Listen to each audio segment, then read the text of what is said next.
Hey everybody, I'm President Becca from TCGSO, and I'm here with one of our arrangers for the spring concert. This is Joe Di Fiore.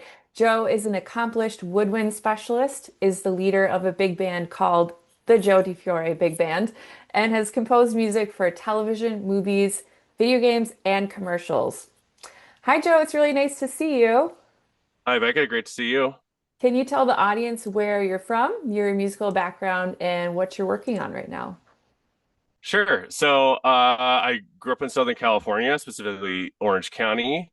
And I pretty much have lived in Southern California like my entire life. My musical background is, I guess I started on piano when I was 8. I took piano lessons, but then I they just kind of stopped for some reason. I don't remember why. I was 8, And then but then I my first instrument was saxophone, which I started in 5th grade in band. It was I know the only reason I played that is because my dad had a saxophone. Like he played it in high school, but he never kept it going. But he just had his saxophones around the house for some reason. Oh, So it's like, oh, that's the instrument I'm gonna play. because it's Um, there. yeah, it's like it's there, it looks cool, you know what I mean? And so yeah, and then eventually at the the main teacher I got was this guy named Rusty Higgins. And the reason why the doubling thing came into mind was because at least in LA, he's like because he knew I wanted to be a professional musician since I was like 13, right? So he's like, well, if you want to work as a saxophone player, you have to learn how to double like on flute and clarinet. I was like, oh, okay. Uh, well, cool with me. I've always wanted to do studio work. I'll pick the harder instrument, clarinet. And so I eventually picked up clarinet in high school and worked my way to play in concert band and orchestra there. And then in college, I eventually took flute lessons. And meanwhile, that is when I started to like kind of compose a little bit more. And I was at my school, I was commercial music with emphasis composing and arranging. So I did a bunch of composing arranging for, I mean, kind of big band was sort of my home base just because this is what I played in so much. But yeah, I mean, I took like film scoring lessons too. So I wrote for orchestras a lot too by around that time. And yeah, so that's how I kind of came between woodwind doubling and the composing arranging part. As far as what I'm working on right now, it's I'm actually planning and booking and trying to finally confirm recording a full big band album or EP, depending Ooh. on what you do. That's probably going to be around like May that we're going to record. So it's I don't know how many tunes, but that's basically the plan is working on a new well, my I guess my first big band album. I have a couple albums, but this will be my first like Yeah. album as like a full big band. Oh my gosh, that's amazing. I can't wait to hear it. How did you become one of our arrangers if you're not in Minnesota, obviously, and you're not in TCGSO? How did you ask me? I could have sworn I could have sworn maybe it was you that said like, "Hey, let me know if you have like any arrangements you'd want that's like for the sequel." It's like, well, I do have this Tears of the Kingdom main theme too that is works on the sequel, and it did very well for me on YouTube. So I would think it would do very well for you guys as well too in the orchestra.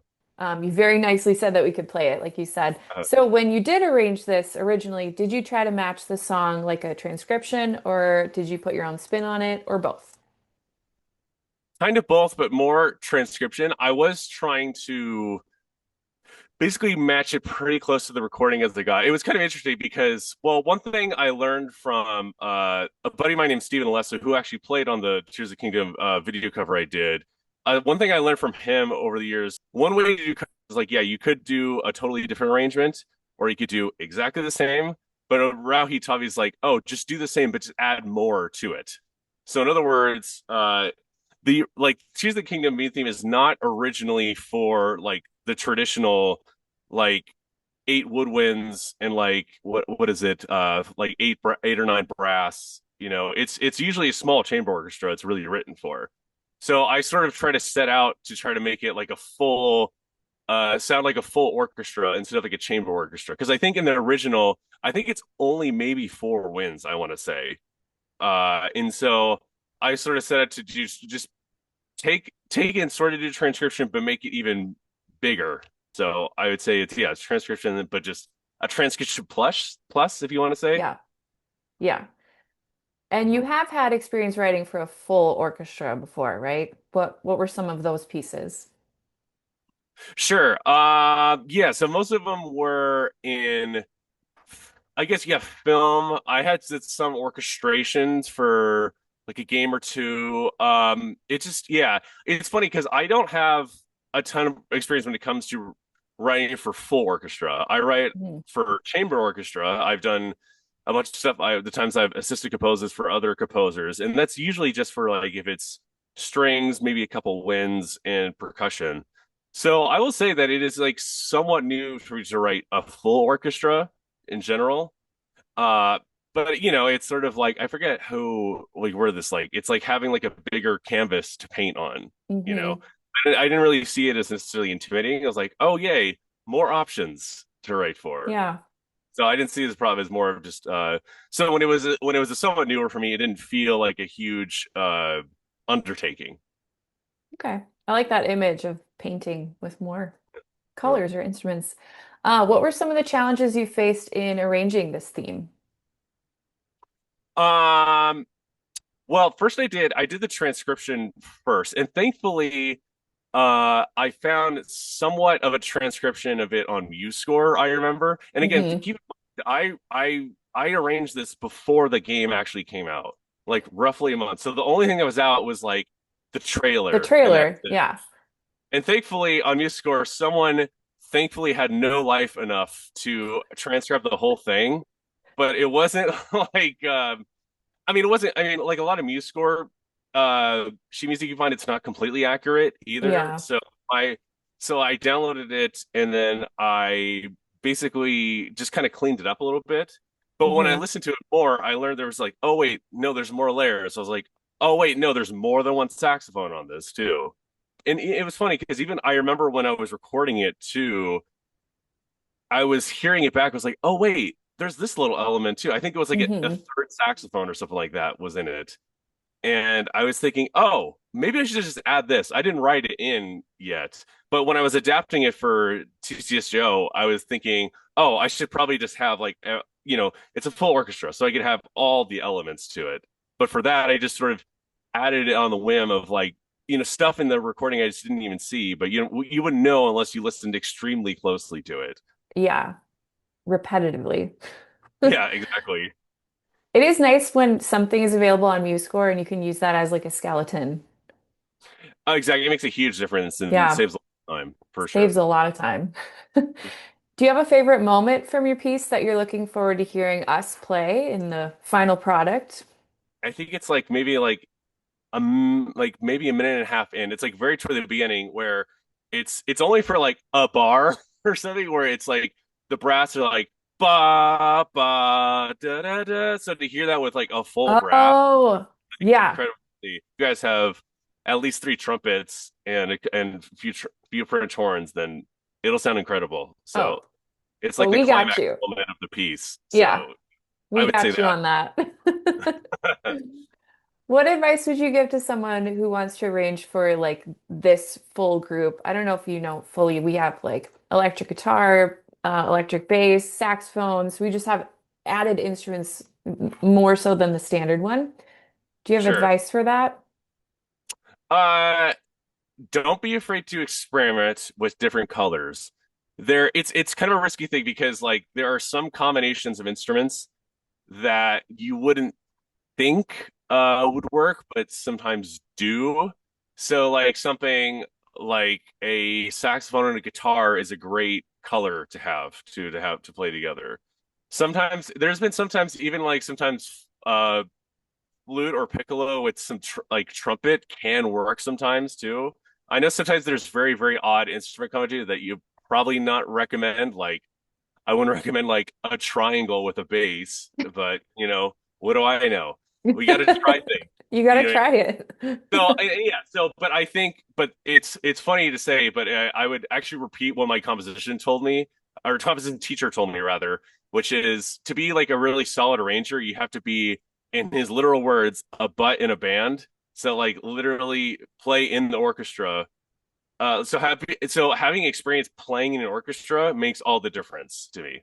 The reason why it wasn't difficult for me to like start arranging for orchestra was because I'd already played an orchestra for most of my life anyway, or most of my musical life anyway. So I sort of had the sound of the orchestra in my head already too. Hmm. So don't be afraid to experiment and have experience playing an orchestra in general. Nice. That's good advice. All right, here's the rapid fire questions. Describe arranging in just 3 words. 3 words. Uh, big crossword puzzle. Oh, I like it. It's sort of like you're filling in the gap. It's because I sort of how I arrange or write in general is that I try to have like a general roadmap of like where it's going to go. But when I get to the point, as far as general melodies and everything goes, but as far as when it comes to like the harmony and the voicings and everything like that, I basically treat that as like crossword puzzles of like, oh, this works, this harmony works. Oh, I'll try this. You know. Nice. Favorite champion in Tears of the Kingdom? Oh man. Uh, wait, I'm blanking what the different champions of the kingdom. Okay, well, I don't know if I can name them all. Riju? Uh, oh no. Tulin? It's four, right? Minoru is the robot lady. There's Yes. 5. I'm gonna look this up real quick because it's I haven't played this in a while. This is embarrassing for me. I know that's what I was saying. You're the one with the questions here. So it's like basically like the Goron, Yeah. the desert, and then the fish and the eagle one. So, uh,